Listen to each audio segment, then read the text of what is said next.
today's kind of athlete is about like immediate gratification. And like I feel that, and it's kind of conversations I have to have, like they have to understand it's a process. For an athlete who starts working with you, typically how long does it take before you start seeing positive impact in their performance when they're on the ice? Well, almost immediately. I mean, I can tell you, like, honest to God, within the first 2 weeks, someone starts doing level 1 of the focus training. Within 2 weeks, they're already starting to see a difference. Within that time, I'm also starting to introduce now the game day mental rehearsals and getting them to understand why they're doing it. So, one thing that Derek always says is that victory loves preparation. And my kind of take on some that, good shit. You do. You're full of them. You get most of them from me, but some of them are your own. I won't hold you down.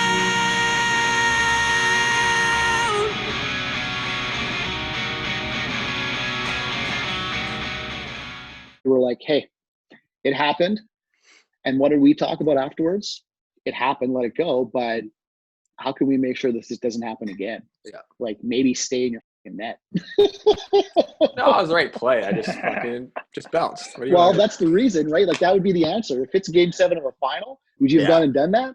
Probably not. You will stay here. Like, no, I'll take the breakaway. How about that goal you gave up on ESPN from 200 feet away?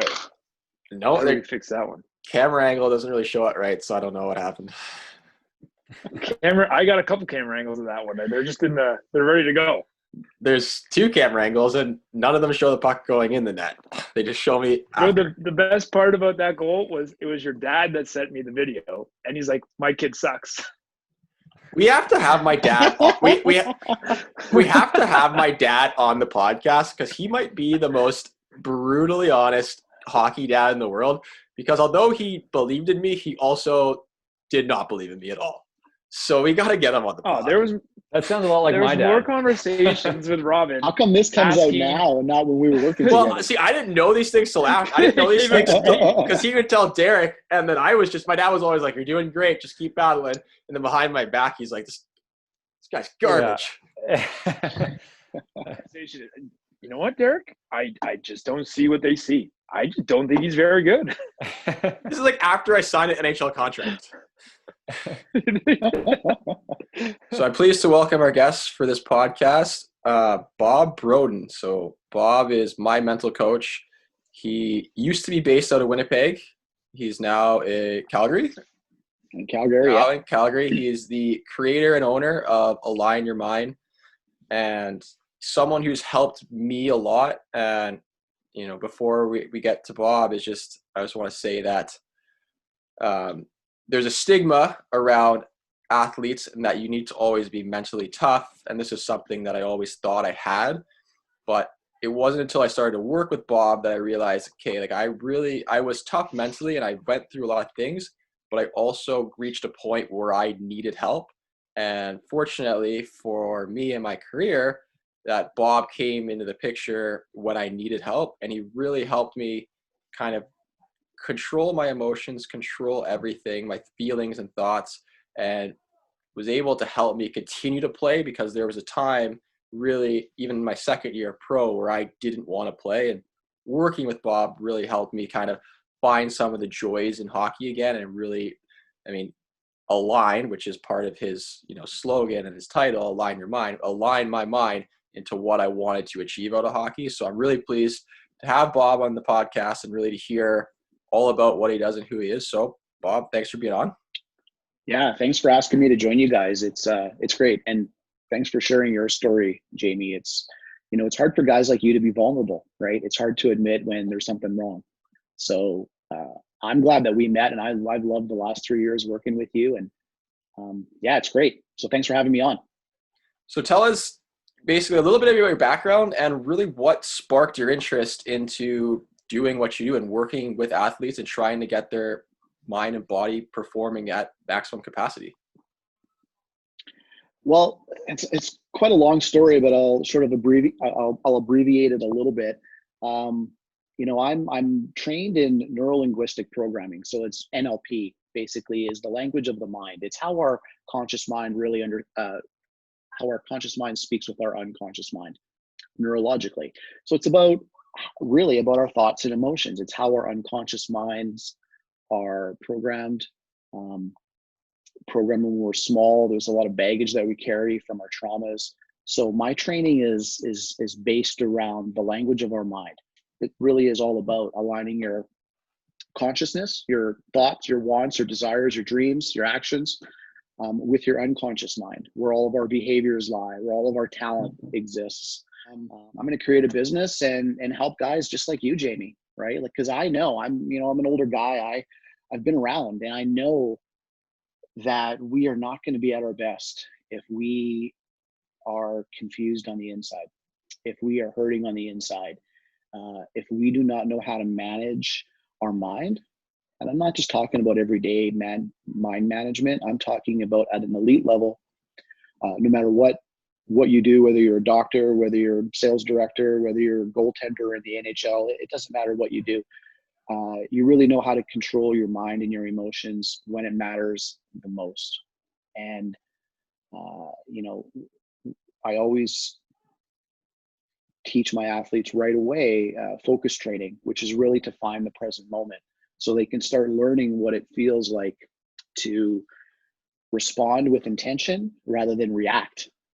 Because how do we know what's wrong unless we can identify it? So we have to be very mindful first to be able to understand that, wow, I'm reacting to all of these situations and I'm overreacting and I'm not reacting in the best version of me.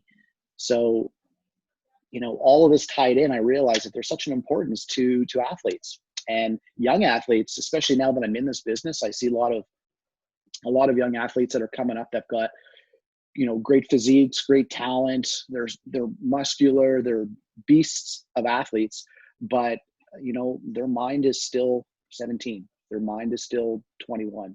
So it's a real passion for me to help show young athletes of all different sports, not just hockey players, but in any sport, how to really get very mentally strong at an elite level. That's something that I want to jump on right away, because what you said Sure. at the beginning when you were kind of describing why you got into this was you felt a lack of control, a lack of clarity. And that's something that I definitely relate to. And I see a lot of that in athletes that I have worked with throughout the years. And I just want to ask, from your point of view, what are some things that you look to as signs in an individual, or somebody can look to in themselves as, that they are experiencing a lack of control, a lack of clarity? Because like you said, they can be physically fit, they can be doing the hand-eye, they can be doing the foot speed, the yoga, the working out, the on-ice portion, but sometimes you can do all those things and still lack the intent. You can still lack, the actual mental clarity of doing things for a specific purpose. It's almost like you're just doing it because this is what I know that I need to be doing, but you're kind of in the ocean with no paddle. Yeah, that's right. And that's a great question. So there's so many things there that we could dial in on, but first thing that pops to mind is you got to be mindful. So how do you know internally if you're not where you need to be? If you're overreacting to situations, that's a good sign, right? If you've got emotion in you and someone cuts you off and you lose your mind, that's a pretty good, clear indication that you've got something boiling up. If a coach rips you and you feel completely down on yourself and you go home and mope for the rest of the day, that's a good sign that there might be some other emotions going on deep down. The other side of it is, we hear all the time in sports and in life about being present, being in the moment. That's exactly why, Michael, because you need to be in the moment to be aware of what you're feeling, what you're thinking, and what you're doing. And we get so conditioned when we're young, all because we can't run our own lives. We need someone else to tell us where to be, what to do, how to do it, on and on. So we get conditioned to other people's direction. So as we get older, and it's up to us now, when you use your analogy of being in the water without a paddle, it's like, now it's up to you to be clear on all the details of your life. Well, how do you do that? You don't know how to do it because you've never really had to do it until we reach a certain age, or life forces us to go, okay, I'm going to the gym and I'm going through a routine here, but this isn't working for me. Like maybe my body's a little different. Maybe I need a different instructor. Maybe I'm just not getting along with that instructor. right? It could be in terms of diet, whatever it is. You got to have the clarity. You want to be able to be in the moment. And I'm gonna run on this topic through our conversation. It's about being in the moment and choosing to respond with an intention, right? With clear details, responding the way you want to respond, or reacting. It's one or the other. You're either going to respond to a situation or you're going to react. And a reaction is usually an unwanted reaction. It's usually an uncontrollable, unconscious reaction. So if you can be mindful and understand, okay, I'm having all of these experiences, my reactions aren't serving me very well. I'm not getting ahead in life. That's a good sign that you need to sit back and go, okay, well, what is it that I'm not clear on? What am I doing? And why am I doing things? Right? What's my purpose? Why am I even going to the gym if I'm not happy going to the gym and not seeing results? Mm-hmm. You know, I'm an athlete, and, you know, since you were young, Jamie, you've been told where to be and where to be in the bus and when practices, like, you get told what to do. And unless you have your own clarity on, okay, am I going to go to practice and just go through the motions, which is kind of what a lot of us at a young age do, until you get to be an elite level, then you're not looking at practice as just hanging around with the boys. You're going there with an intention, right, Jamie? And when we talk about making teams, when we talk about at a high level, making that college team, being the number one goalie, being the number one starter in the A or in the NHL, you're not showing what you're worth in a game. You're showing what you are worth in a practice.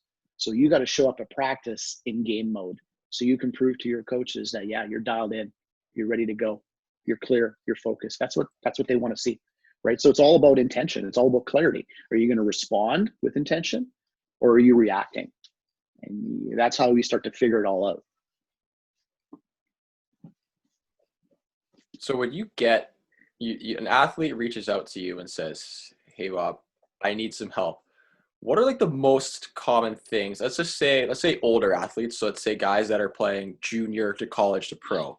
What's the most common thing that you find that needs to be addressed first before you can get to other parts of their game? Right off the hop, it's the emotional baggage. Usually when you get to junior, college, pro, you've had a few coaches that may have rubbed you the wrong way. You've been through some experiences being away from home that might have rubbed you the wrong way. It's usually those emotional blocks that we work on first.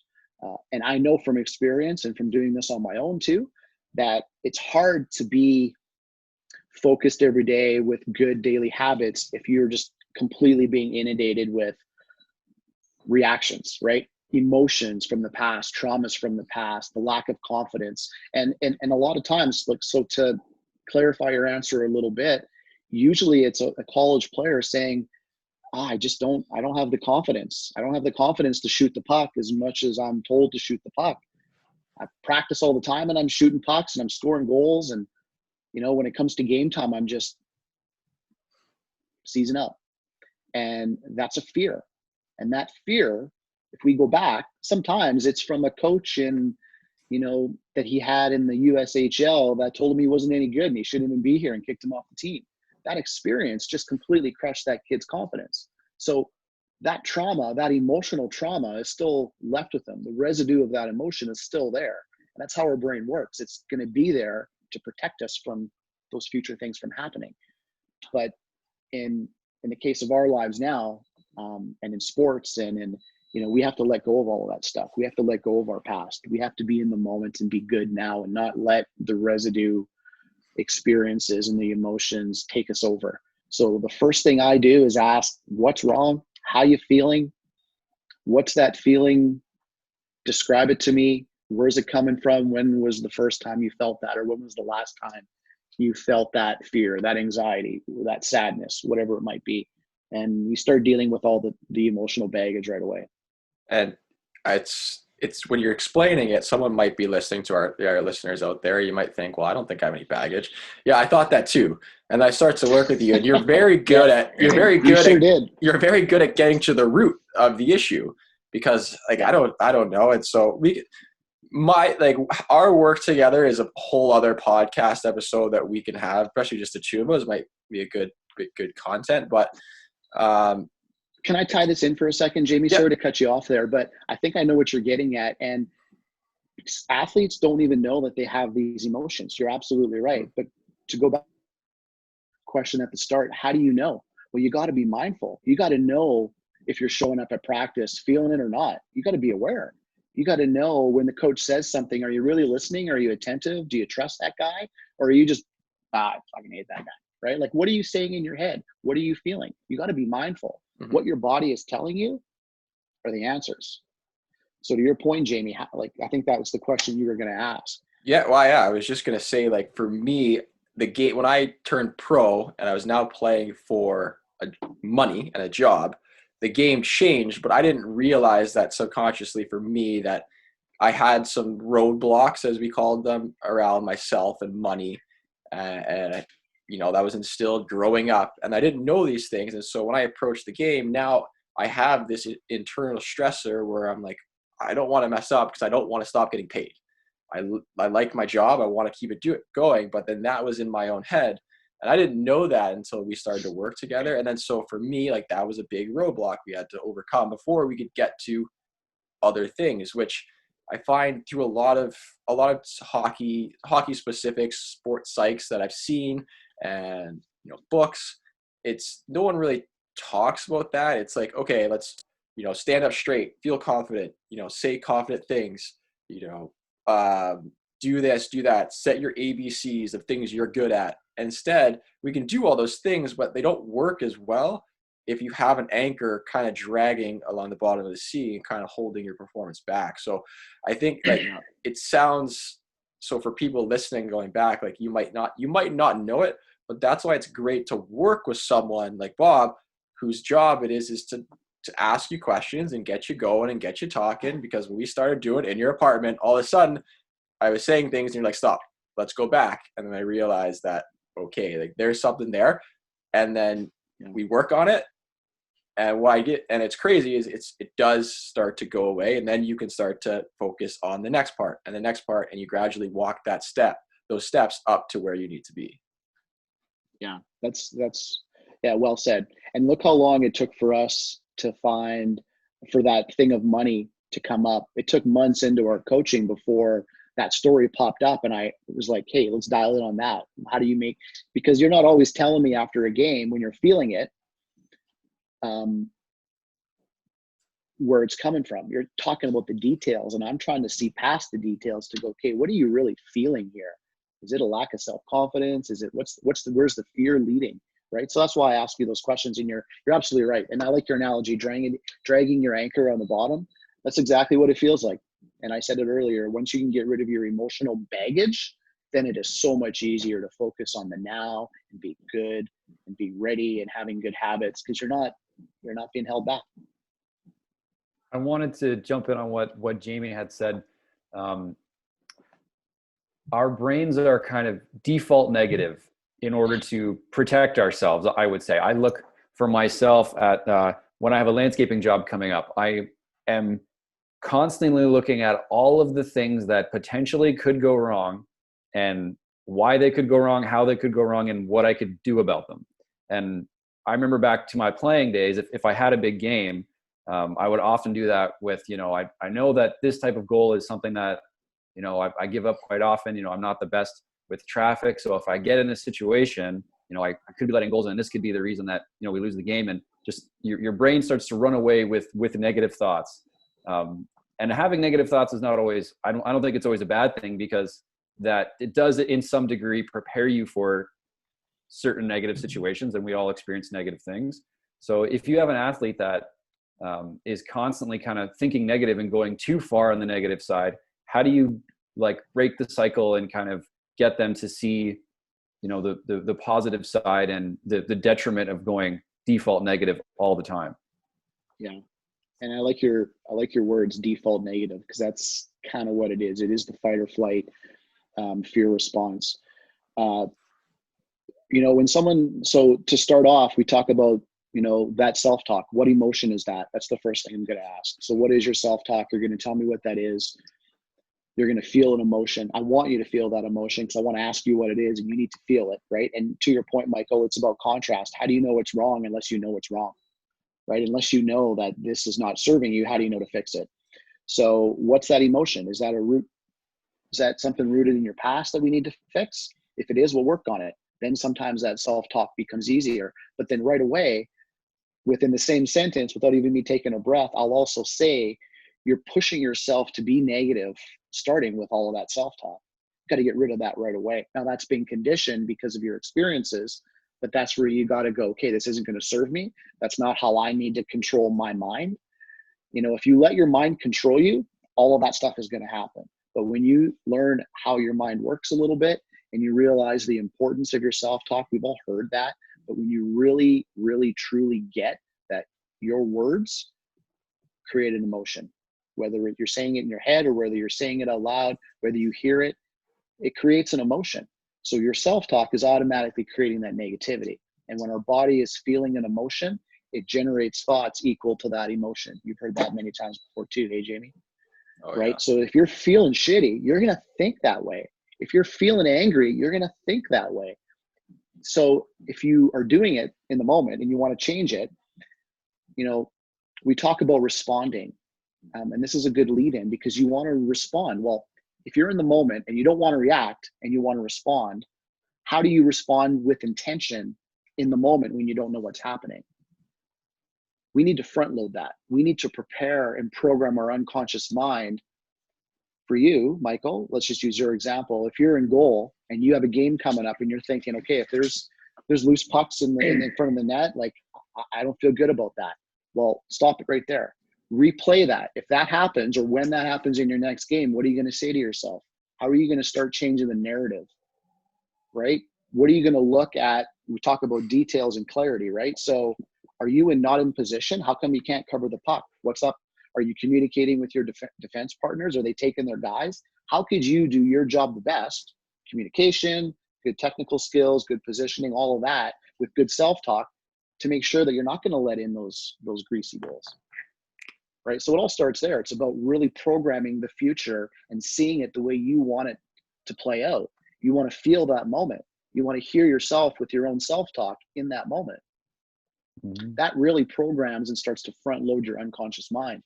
So when you're in the game and you just need to be present and you really need to be a part of the environment, then you can allow all of those pre-programmed situations just to run off. So now you're reacting with a response that's intentional, not just reacting out of, something unconscious that you didn't even know was there. Yeah, I really appreciate the distinction that you're making between reacting and responding, because the way that it's kind of registering in my mind is when you are reacting, you're submitting control to your unconscious mind and saying, whatever I'm feeling, that's just what I'm feeling. There's nothing I can do about it. And my emotions are right at the surface and they're just coming out. But responding is more like being aware that you do have control over those thoughts. And just because you're feeling it doesn't automatically make it true. Just because you're feeling it doesn't automatically mean that you have to respond based on those feelings. You can take a step back, take inventory of what you're thinking, say, okay, is this serving me or am I kind of doing this to myself here? Yeah, that's it. But let's pull on that a little bit more. Let's pull on that thread a little bit more. Especially as goaltenders at a high level, everything is a reaction. You're not thinking about a shot and then thinking about, okay, take a breath. How can I respond to say it's just going to happen? Yeah. So everything really is a reaction. However, if you're reacting without a detailed, intentional response, then that's sort of the bucket that I'd put that in. That's just reacting unintentionally. And most of the time that's going to be from an emotional place. But if you can realize and look at your game and think, okay, where am I reacting? Where do I need to have more control? Where do I need to find the moment more? Where do I need to respond with intention more? When you can find those spots, then you can sit down and you could use other mental tools like mental rehearsals and mental imagery to program your unconscious. So you sit in your chair and you think about the scenario about how you're going to communicate with your D, how you're going to cover that puck when you can, how you're going to be in good position, all of the technical parts, the good self-talk, I've got this, you're a great goalie, right? You're going to get whatever that might be for you. You want to pre-program all of that into your mind.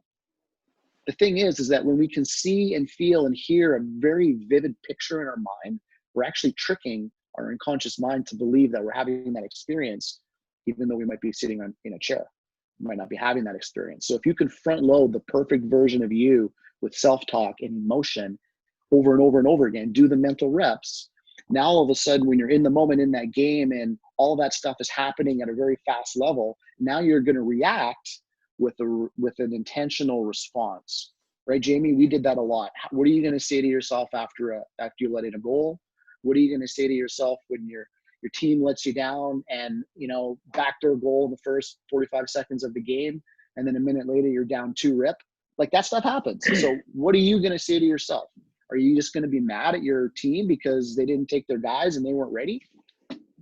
That's BS. You can't do that, right? So, Jamie, if you're a pro, you're going to communicate like a pro. You're going to play like a pro. You're going to think like a pro. You're going to prepare like a pro. That's exactly and it. Part of all of this is, so if you're going to react, you better be reacting with intention and be clear on what you need to do. And so when you say front loading, some people might not know what that means. Can you talk about, because front loading isn't one thing, it encompasses a lot of things from visualization to positive self-talk. Can you just kind of define what front loading is for younger athletes out there? Yeah, so simply front loading is just preparing your mind. It's programming your mind. So just like you've been conditioned with all your muscle memory and goal, that's been a front load. You've front loaded your mind to react in that moment. It's front loaded. If you're doing something in the moment that's very spontaneous and in the now, that's really not front loaded, because it's like this conversation is not front loaded. We've had some topics and stuff that we've but it's very organic. It's very authentic. That's not front loading. Front loading is looking at the future and going, how do I want to act? How do I want to be? What do I want to say? And then front loading it or programming your unconscious mind. So when you're in that future event, your mind already has some details. That's the thing, is our mind is always looking at, hey, have we been in this situation before? Is there anything here that we need to be afraid of or worried about, or that has hurt us in the past, right? So if you've been ripped by a coach when you're a younger goalie and it hurts you, just stepping on the ice every time is going to make you remember that feeling, right? Because your brain goes, well, I remember this. This is hockey. Oh yeah, hockey brought me that pain, right? That's a quick example, but that's been front loaded. So everything has been already primed into your unconscious mind. So when we talk about front loading, it's about preparing, priming, programming, whatever word that you want to use. It's getting our unconscious mind the details and the experience before the experience happens. And that encompasses everything from visualization to your thoughts, to your self-talk, to your actual verbal talk. Like everything all comes, and it doesn't happen at once. Everything is trained individually, but that's front loading encompasses all aspects of preparation to prepare. That's right. Well, that doesn't make sense. Preparation to prepare. Preparation to perform. Preparation to perform. That's just it. Because when you're performing, you got to worry about being in the now. And you have to allow whatever comes at you to react with intention. So it takes a lot of experience and a lot of work internally to prepare your mind. Now, when you front load, Jamie, for the people that have never done this before, when you front load, there's a tool or a technique that we call, and you've all heard about it, visualizations. I don't like that word because visualize sort of only means that, or insinuates that you're only seeing a picture in your mind. But to really program your unconscious mind properly and to front load it properly, you need to see it, feel it, hear it. So Jamie's talking about encompassing it all. You got to see that picture. You got to see the future you. What are you going to say to yourself in that moment? What are you going to feel in that moment? And in the chair, when you're doing it, you close your eyes and you actually feel what you're going to say to yourself and feel how it's going to feel when you get scored on. What are you going to do? What's your self-talk? What's your routine? How are you going to get reset? You mentally rehearse that in your own mind. So to Jamie's point, you use all of your senses to program and front load your mind properly. If you're just seeing a picture, it's going to take a long time to get there. Let's talk a little bit more about visualization, because we're going to have you on the Zoom call that's exclusive for our goalies, and this is something that it was going to benefit them, but it's going to benefit the listeners too. Is especially as goalies, we hear you got to visualize making the save, visualize this. Patrick Waugh would visualize this and blah, blah, blah, blah, blah. You hear that and you're like, okay, like I'm just going to sit here and pretend I'm making saves. And that's what I used to do. But when we started working together, like you just said, we talked about feelings, thoughts, and then things like smell and scent and all these things that like you don't think of. So how would, if you were going to outline the proper way to front load visualization for a young goalie or just someone who's new to mental training, how would you kind of set them up to prepare to do it right rather than just turning the wheels and not getting anywhere? That's a good question. I don't know. Yeah, that's a really good question. And how I do that is, when I explain that when you're front loading your mind, you're creating what I call a future memory. So a future memory. So you're creating all the details of something that hasn't happened yet. You're seeing it, you're feeling it, right? You're experiencing it before it happens. Just like an old memory. So when I start working with younger athletes, I ask them to, and this is what they're doing right now before their season starts, go back to old games where you've played great. Think of those games where you were invincible. Think of the games where you made those 49 saves with a shutout, right? Whatever that game is for you. And think about it. Because when you bring up an old memory, what's going on there? Well, you're seeing a picture, you're seeing the actions, you're hearing what was heard, you're seeing what was saw, you're feeling what you felt then, right? You're feeling those moments of making that big save and then the crowd and fans and all of that. Like you can feel that very vividly with an old memory. And it doesn't even have to be in hockey. It could be your first date with your girlfriend. It could be the time you went to the fair, right? Like anything, you're going to feel it. So front loading your mind is very much the same. So I teach young guys to feel it like it's already happened, right? And then as soon as you say that, it's very easy to go, oh yeah, this is what I want to happen in my future. Like George right now is just itching to go for a pee. So I'm going to have to let him out here for a second. But, you know, you want to be able to feel that future moment. You want to be able to feel it. You want to be able to get so engrossed in it. You want to trick your brain. And when you do this well, that's why visualizations never really worked very well for you, Philly, because you're just seeing the picture. You got to feel those moments. That's what our unconscious mind really, that's how you brand it, is with a visual and a feeling. That's really what stamps your unconscious mind. So when you can see yourself in the future making big saves and you can feel it and you can hear the crowd, you can feel the water after you make that save, like those are all little things that are going to happen that just tell your brain that you're being successful, you're being successful, you're being successful, right? And the more reps you do, then it's like your brain doesn't know the difference. It doesn't know if you're actually having that experience or not. So it's all about your senses. It's about seeing it. Smelling it works for a lot of people too, right? To get present.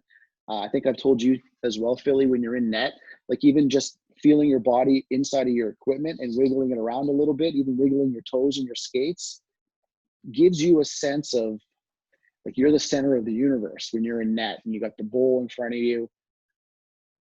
You get really grounded. And when you take a big breath and you smell your own equipment and you smell the ice and you smell that environment, it grounds you to that moment. So all senses are very, very powerful. And in mental rehearsals, I mean, you really got to do it. So to teach the younger guys, I just go back to ask them to think about old memories, get them used to seeing and feeling and hearing experiences. Go let your dog out, and then we'll pick back up. Yeah, I think he might have heard you. Are you pinching it, bud? Derek, that's one that you say all the time. Anytime I've heard you say many times to goalies that are struggling mentally or, you know, are lacking confidence, you say, what's the best game you ever played? Remember that game, you're still that goalie. You haven't gotten worse. Whenever that game was, if anything, you got better. So from your point of view, like what was it that made you use that as a cue? Because it's one that I have stolen from you and I really like. So where'd that come from and why is that one that you went to? I can't remember where I got that from. I definitely got that passed on to me from somebody. But it's something that I have used in the past and it works pretty well. And I don't remember exactly when it was, but it's especially when I have guys that I don't get to see all the time. I'll get a text or a call, or we're just kind of talking or shooting the shit. And it's, if they're struggling, that's where they say is remember the last game, or remember the best game that you've ever played. And for most guys, if they think about it for a second, they automatically can find it right away because it is instilled and it's there. Like, I haven't played a game in 15 years and I still remember the best game I ever played. And I'm proud of that game. So I can, just like you said, I can pull those memories and I can still smell it, feel it. So a lot of what you're saying really resonates with me. But it works in the past and it works well for those guys that go back. And I'll even say, like, if they're really struggling, pull it up. The internet is a wonderful tool because they can pull it up and they can actually watch that game. And then it brings them back into the moment and they can use that to carry over, and whether it's their fighting confidence or struggling to find a routine. But I have a question, and I haven't been saying much because I'm writing all this down because I'm learning as we're going, because this, to me, this is out of my lane, and I'm trying to learn as we go too. But if you're an elite goalie, so say we're between 17 and 20 and you're on the fringe or on the doorstep of making the jump to the next level, whether it's into professional hockey or college hockey. And I go back to what Jamie said, is he didn't know he had an emotional baggage and he wasn't sure what was going on. How do those kids decide that they need help? What do they have to look for in themselves to make that decision that they need to reach out to somebody like you to help them with this part of their game? It's a good question, and I don't know if I have the answer for that. If I did, I wouldn't have time to be speaking with you guys, because there's so many great hockey players out there that are, like you said, they're in the WHL, they're drafted, they're feeling amazing. And wouldn't you? I mean, Jamie, when you were ripping it in college, you felt great. You didn't think that you didn't have a care in the world. So typically what happens is that they either become mindful within themselves, or they have a parent or a coach saying, hey, you know what, you need to go get that worked on. That behavior, that's not good. So there's awareness, mindfulness about, I'm not feeling right. Sometimes life, if you don't listen to the signs, life will give you more harsh realities to get your attention. There's something in the media that just happened last week with young hockey players and guys getting kicked off their teams because they were acting like children. And even though it was offline and in a private conversation, that kind of stuff just can't happen. So, that's life giving them a hard lesson to get them to wake the hell up. And so, and the other thing is podcasts like this. It's social. It's using these platforms to share with these guys that are watching that you might feel amazing, but we're all human. Our brains all work the same. Even though we're conditioned, we have different experiences, we have different emotions. Our brains really do work the same. So I want everyone to know that there's always something that you can work on. Now, maybe you don't have a lot of trauma. Maybe you don't have trauma that's coming up and you don't have those big anchors dragging on the bottom of the ocean. That's great. It's one less thing to work on. But if you don't know how your mind works, how could you work your mind? How could you work your mind? If you don't know how to be in the moment, knowing that being in the moment and being present is essential for an elite athlete. Like, we all know that. Guys out there know that right now. But could you get better at it? Could you do it longer? Could you do it more? Could you do it more efficiently? Could you be a better you in each and every moment? Right? There's learnings there that they don't even know that they don't know. So it's thanks to platforms like this that we can have these conversations and share with guys like Jamie. You had life kind of give you your apple cart got turned over, and that's what led you to me. Other than that, you may not have ever met me. Mm-hmm. But there's some guys out there that are having the time of their life right now, playing in the dub. They're drafted. They're scoring leaders on their team. They can still get better. Your mind is extremely powerful. And if their abilities and their physique and their skill got them to that level, imagine how good they could be if they got their mind at that level, if they got their mind at an elite pro level where they know how to get mentally prepared, they know how to mentally perform, and they know how to mentally recover, right? That's at an elite level. Everybody has to learn that. You don't just have it. So to answer your question, Derek, I don't know how to shake the information into those guys, because they all need it. Sometimes it's life forces them to seek out help, but thanks to you guys, you're putting out these Zoom calls and podcasts and different ways from your experiences and our experiences to share with guys that, hey, you know what, you don't have all the answers, and the more you can understand yourself in any part of your life, the more you can understand yourself, the better you're going to be. Let's talk a little bit more about focus, because you mentioned being in the moment, and everyone's told you need to focus, and you can only play your best if you're focused and in the zone. So if you could kind of dive in a little bit more, like what really is focus, and then I want you to kind of elaborate a little bit more on brainwaves, because I have a really good example to use when we talk about brainwaves. So I just really want to, because when we started working together, the way you rephrased and formatted focus in my mind was completely different than what I thought. Because I used to think you just, you go out, you focus, or I'm not feeling it.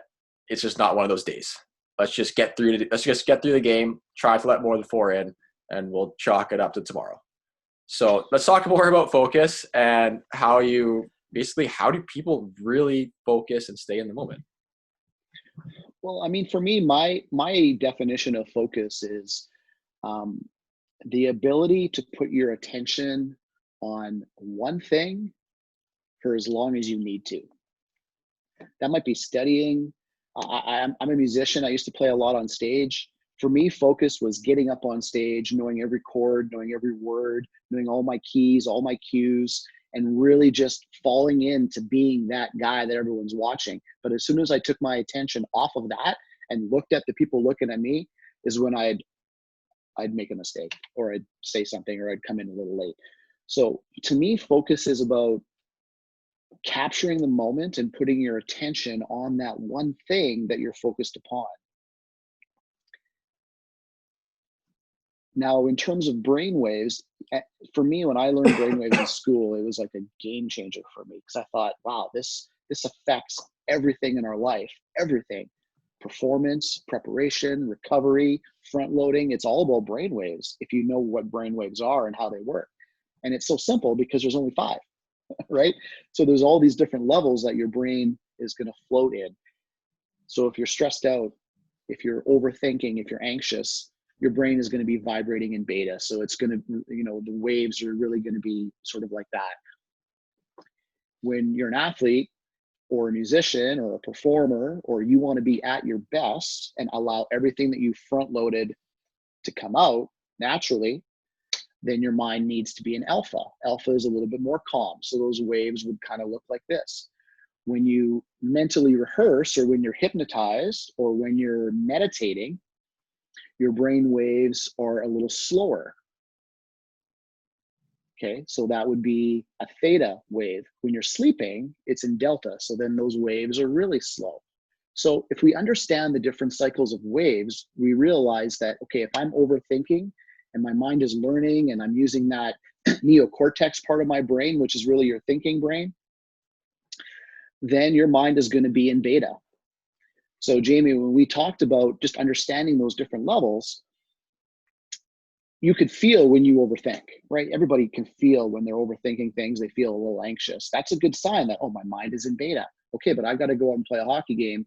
I got to calm that down. So then we use things like meditation, right? When you meditate, what do you do? And I don't call my stuff actually meditation, because I think that's such a vast, huge word that covers a lot of stuff.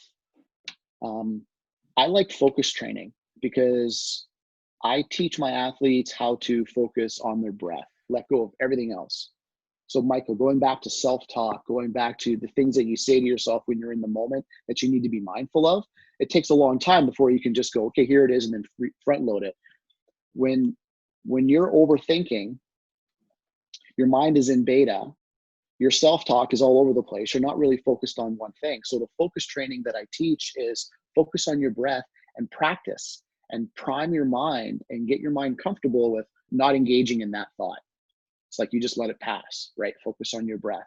Then another thought will pop up, and then you let that pass and you focus on your breath. And the more you do that, then you start to condition your mind to focus on one thing. And I use this analogy all the time with my athletes. You know, George here is a year old. When I first got him, he didn't know how to sit. He didn't know how to go to the door, right? He didn't know how to shake a paw. We had to teach him. So how do you do that? Well, you say, George, sit. You push down his bum and you show him what a sit looks like. And you tell him to stay. And then he's going to get up and walk away. And then what do? We put him back down, say, no, sit. And you keep telling the dog to sit. Then eventually the dog just sits. Well, it's the same thing as your brain. Tell it to not think about that or this or that and the other thing, and just focus on your breath. Let it go. Practice letting it go.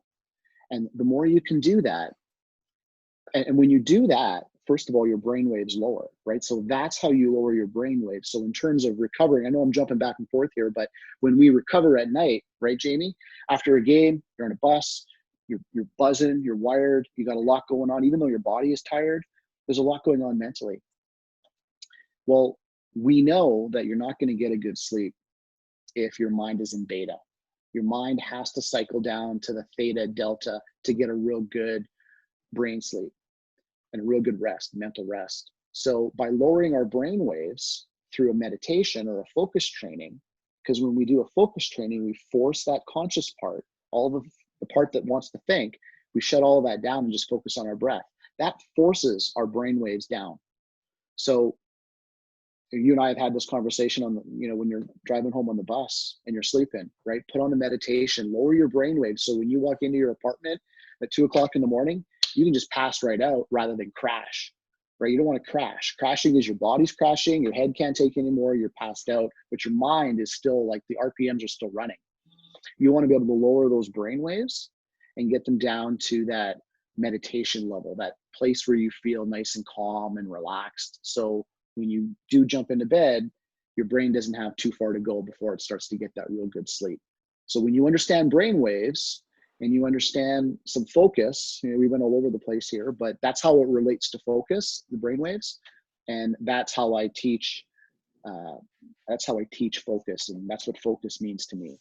I just want to because my point there that I tried to lead you to drink on was, so with Derek, we've worked with a researcher at McMaster University, Dr. Kim, who specializes in focus, like brainwave training, kind of the same thing, brainwave training and focusing for athletes. But she's a researcher, she's at Mac, she has all these resources, and so her studies that she does and publishes, they have to put electrodes on the brain and really record the brainwaves. And so I started working with Bob before we did this. So kind of I thought, all right, this is kind of like hocus pocus, like brainwaves. This sure, I'll humor you, I'll do it.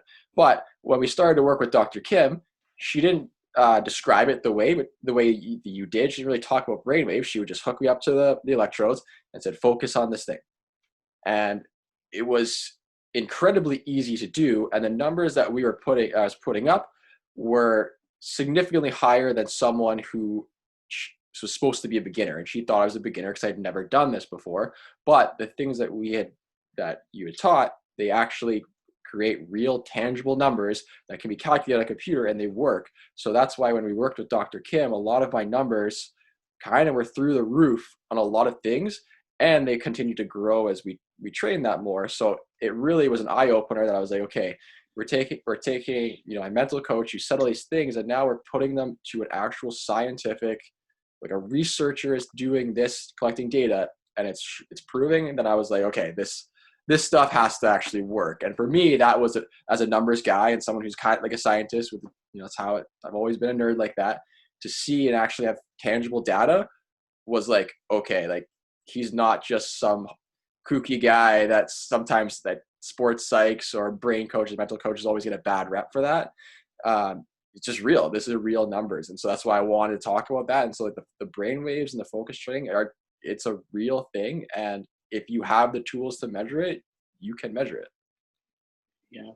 And thank you for saying that, because a lot of people are a little skeptical. And, when I first thought, I want to be a coach, I want to teach people, I want to help other people. I was taught that there's, different types of coaches. There's coaches that just learn stuff and pass along the knowledge. There's coaches that gain experience and pass on their experience. And there's a whole bunch of different levels. when I first started to do this, I would hear these things too. And I'm very much like you, Jamie. When I understood, or when I learned, when I was taught about brain waves, I thought that seems very simplistic. Seems very easy. How come we don't already know this? Like, how come everybody doesn't already apply this? Because it seems so simple. But I do my investigations too, and everything that I've taught you and I teach all my athletes all have a scientific background. Every single one of it, like it comes from science. Because I can't, living according to my values and my integrity, I can't just go, well, this works for me. I don't know why, but here, try this. There's some science behind everything that I do. However, not everybody wants to hear the scientific part of brainwaves and cells and energy and, all of that. So I try to keep it simple because I work with a lot of different guys. And I had somebody in hockey who's one of my very good friends that he said, you know what, Bob, like nobody needs to know the details. They just want to know how to get it done. So I'm like, you know what, that's good advice. So I kind of simplify it to here's your 5 brainwaves, here's how it works. And thanks for sharing how effective it is. Like, so I remember you telling me that, Jamie, that I remember that day that you told me that. And I remember thinking to myself, well, don't seem so surprised because I already taught you this. And all of a sudden you'd get hooked up to a machine and you're like, oh my God, I can't wait to tell Bob. It's like, yeah, thanks, buddy. Numbers don't lie. I don't know what you want. Yeah, but you're right? Like so you see when you do let go of all of those different thoughts and focus on one thing, you're actually lowering your brain waves if you can keep your focus and your attention on that one thing. That's why breath work is so important, because if you hear, like, they don't tell you brain waves, they don't talk about numbers. They just say, focus on your breath, let go of your thoughts. There's so much going on internally, but it's very powerful. Anyone have any final questions before we wrap up? No, I have a dictionary in front of me. Yeah, I'm good. I really enjoyed this. I will not be able to dissect myself. Yeah, that's great. And thanks for having me on, you guys. I mean, I love having these conversations. I like to dial in and drill down on the tools and the techniques that we use. I think there's a lot of players out there that have speakers come into their dressing room and into their clubs and sports psych guys and talk about, how to be mentally strong, how to be tough, where you need to be, the concepts, the philosophies. They're all super important.